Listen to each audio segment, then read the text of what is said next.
Knox County prosecutors plan to try a 15-year-old as an adult in the killing of a 13-year-old girl. We learned that a judge this morning set a transfer hearing for Malakiah Harris. Now, he's accused of fatally stabbing Savannah Copeland on October 22nd. Copeland's body was found on a trail through some woods behind the Broadacre subdivision in Powell the afternoon following that overnight stabbing. News of the stabbing shocked neighbors last month. You may remember a memorial was set up outside the neighborhood pool in Copeland's memory. 6 on Your Side reporter Molly O'Brien was inside the courtroom this morning and has the latest now on this case.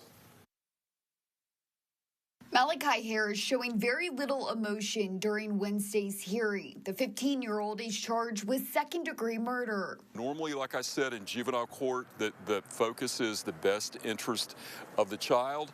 In a serious criminal case, that goes out the window, and a lot more scrutiny and a lot more factors. During the hearing, we learned the state intends to try Harris as an adult. Court balances the juvenile's prior record, if any, whether it was a crime of violence versus a crime, a property crime, whether other instances of rehabilitation or mental health therapy have worked, and a catch-all, what's in the best interest of the community.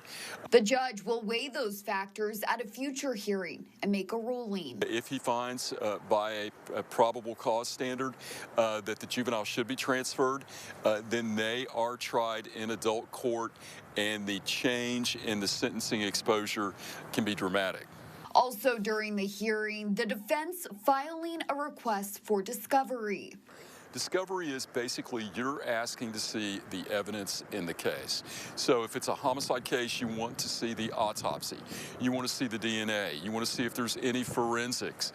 You want to know what the post-mortem interval or the time of death is.